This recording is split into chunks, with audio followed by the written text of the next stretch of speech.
Assalamualaikum warahmatullahi wabarakatuh. Bagaimana kabarnya anak-anak Pak Guru yang ada di rumah? Mudah-mudahan sehat selalu ya. Hari ini kita akan belajar pembelajaran jarak jauh PJJ Fikih kelas 6 tentang makanan halal dan haram yang dikonsumsi. Nah, kalian bisa lihat di buku paket halaman 3 ya. Sebelum kita mulai pembelajaran, alangkah baiknya kita berdoa terlebih dahulu. Bismillahirrahmanirrahim. Rabbi shrahli sadri wa yassirli amri wahlul 'uqdatam min lisani yafqahu qawli. Rabbi zidni ilman warzuqni fahman. Amin ya rabbal alamin. Nah, selanjutnya kita langsung ke materi. Nah, apa sih yang Anda ketahui tentang makanan halal? Ada yang tahu? Nah, makanan halal adalah makanan yang boleh dimakan oleh umat Islam. Ketentuan makanan halal dijelaskan dalam Al-Quran dan hadis. Jadi makanan halal itu adalah makanan yang baik atau thayyibah ya. Baik di sini adalah baik yang mengandung manfaat untuk kelangsungan hidup manusia yang menyangkut jasmani, rohani, dan akalnya. Jadi kalau yang mengandung merusak atau mengandung racun dan sebagainya, berarti itu tidak halal dan tidak boleh dikonsumsi. Nah, selanjutnya ada macam-macam makanan yang halal. Nah, ada makanan yang halal itu yang berasal dari darat. Di sini ada gambar ya. Yang pertama, makanan yang halal itu binatang yang ada di darat yang halal ya. Yang hewan ternak yang disembelih dengan menyebut nama Allah seperti kambing, kerbau, sapi, ayam, dan sebagainya. Nah, ini adalah hewan yang halal untuk kita makan dengan catatan ketika disembelihnya menyebutkan nama Allah. Kemudian yang kedua adalah makanan yang halal itu yang berasal dari biji-bijian. Contohnya seperti padi, jagung, kedelai, kacang, dan sebagainya. Nah, itu yang bisa kita makan berasal dari biji-bijian. Kemudian juga ada makanan yang berasal dari umbi-umbian. Misalkan kentang, wortel, kemudian singkong, kemudian ada ubi ya. Nah, itu boleh kita makan ya. Kemudian yang ketiga, makanan yang halal itu yang berasal dari sayur mayur atau sayuran ya. Misalkan bayam, kangkung, sawi, selada, dan sebagainya. Itu boleh kita konsumsi. Yang kelima, makanan yang halal itu yang berasal dari buah-buahan ya. Banyak contohnya seperti pisang, anggur, mangga, apel, stroberi, dan lain sebagainya.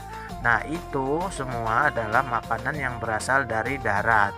Nah, ada makanan yang halal itu yang berasal dari air ya, yang berasal dari air. Nah, semua makanan yang berasal dari air, hidup di air, baik air tawar, air asin, ataupun air payau. Nah, itu bisa dan halal dimakan. Hewan yang hidup di air tawar itu contohnya di sini ada ikan apa? Ada ikan gabus, ikan nila, ikan mujair ya. Ada ikan lele ya. Nah, kemudian ada hewan itu yang berasal atau hidupnya di air asin atau laut ya. Misalkan ikan tuna, ikan cumi ya. Kemudian kerang dan lain sebagainya. Nah, itu boleh kita konsumsi. Nah, yang ketiga yaitu hewan hidup di air payau. Air payau itu air campuran antara air tawar dengan air laut. Misalkan seperti ikan bandeng, ya, udang, dan sebagainya. Itu boleh kita konsumsi. Nah, dari pembahasan tersebut, jenis makanan yang halal dan dapat dikonsumsi itu dapat dikelompokkan menjadi yang pertama nih, semua makanan yang baik dan tidak kotor ya, artinya bersih ya. Kemudian yang kedua, semua makanan yang tidak diharamkan oleh Allah Subhanahu wa taala dan Rasulnya. Kalau itu tidak diharamkan oleh Allah dan Rasulnya, itu boleh kita konsumsi ya, atau kita makan. Yang ketiga, semua makanan yang tidak memberikan mudarat. Mudarat itu adalah penyakit, tidak membahayakan jasmani, tidak merusak akal, moral dan akidah ya. Jadi kalau tidak merusak dan tidak mengandung mudarat, itu kita boleh konsumsi. Kalau misalkan ikan itu mengandung racun, sekalipun itu adalah ikan yang sering ada dan sering kita makan, kalau itu membahayakan, nah itu kita tidak boleh untuk mengkonsumsi ya, karena mengandung penyakit atau mudarat. Nah yang keempat, hewan yang hidup di air, baik air tawar, air laut atau air payau, itu boleh kita konsumsi. Semua hewan yang hidup di air, dengan catatan tidak mengandung racun. Kalau ikan itu mengandung racun, kita tidak boleh untuk konsumsi.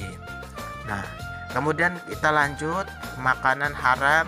Nah, apa sih makanan haram itu? Makanan haram itu kebalikan dari makanan halal. Artinya makanan haram itu makanan yang dilarang atau yang tidak boleh dimakan ya, menurut Islam. Nah, di sini menurut Islam sudah dijelaskan dalam Al-Qur'an, Quran surat Al-Maidah ayat 3 yang berbunyi Bismillahirrahmanirrahim.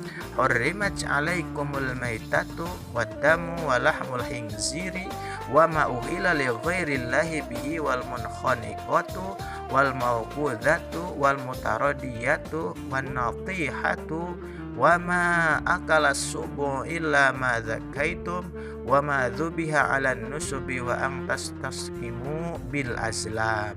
Al-ayah dzalikum fis, yang artinya diharamkan bagimu memakan bangkai, darah, daging babi, dan daging hewan yang disembelih bukan atas nama Allah, yang tercekik, yang dipukul, yang jatuh, yang ditanduk, dan yang diterkam binatang buas, kecuali yang sempat kamu sembelih, dan diharamkan pula yang disembelih untuk berhala.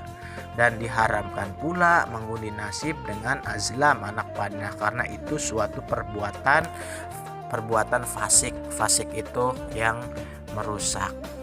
Nah, dari ayat ini dapat kita simpulkan bahwa makanan yang haram itu pertama, satu adalah bangkai. Maksudnya bangkai hewan yang mati dengan sendirinya tanpa disembelih sesuai dengan ketentuan syara. Misalkan ada kambing meninggal ya, kemudian bangkainya dikonsumsi, itu nggak boleh ya. Misalkan bangkai karena sakit atau terjatuh ya, nah itu sehingga menimbulkan meninggal bangkai, itu tidak boleh dikonsumsi. Kemudian darah. Nah, di sini darah yang mengalir keluar dari tubuh hewan yang disembelih, termasuk darah yang dibekukan, itu tidak boleh, kecuali hati dan limpa. Kalau hati dan limpa itu boleh. Kemudian ada daging babi ya, daging babi meskipun hanya disebut daging babi, tetapi yang dimaksud ayat tersebut adalah seluruh bagian dari babi seperti tulang, lemak, kulit dan bagian lainnya, itu nggak boleh ya kalau daging babi. Kemudian daging hewan yang disembelih atas nama Allah, maksudnya adalah menyembelih hewan yang menyebut nama berhala selain Allah, itu ya, menyembelihnya tidak menyebutkan nama Allah, itu tidak diperbolehkan. Nah, jadi itulah kesimpulan daripada Quran surat Al-Maidah ini, karena itu semua adalah perbuatan yang merusak atau fasik. Nah, selanjutnya agar makanan yang kita konsumsi ini menjadi nilai ibadah, harus kita lakukan sebagai berikut. Yang pertama, ini yang bisa kita lakukan dalam kehidupan sehari-hari. Yang pertama, sebelum makan kita harus membaca doa atau basmalah dulu ya. Nah, kemudian yang kedua, kita hanya akan makan kalau memang sudah lapar dan berhenti sebelum perut kenyang. Yang ketiga, makanan yang kita makan adalah untuk memenuhi kebutuhan tubuh akan zat-zat tertentu. Oleh karena itu makanan harus yang bersih, sehat, mengandung cukup gizi dan halal. Jadi makanannya yang mengandung gizi ya minimal 4 sehat 5 sempurna lah, kalau makan ada sayurannya, ada susunya ya, ada buah-buahannya gitu. Maksudnya biar menambah tubuh kita menjadi sehat. Kemudian yang keempat, dalam mencari makan harus dengan cara yang halal. Jangan di rumahnya, di tetangganya punya buah-buahan, kita ngambil punya tetangga tanpa sepengetahuannya ya, walaupun itu kayaknya mangganya matang-matang gitu ya, pengen gitu kita ambil aja. Nah itu tidak boleh ya, itu mencari makan yang tidak halal. Jadi harus dengan cara yang halal, maksudnya harus izin dulu gitu ya. Nah demikian materi fikih untuk hari ini. Tugas evaluasi hari ini adalah silahkan Ananda kerjakan tugas di buku paket. Ada tugasnya di buku paket halaman 10-12. Bagian 1 pilihan ganda itu ada 10, dan bagian 2 isian singkat ya, 10 juga isian singkat. Kemudian kalau sudah diisi, difoto dan dikirim ke wali kelas masing-masing, guru PAI masing-masing. Mungkin itu saja untuk materi hari ini. Terima kasih. Assalamualaikum warahmatullahi wabarakatuh.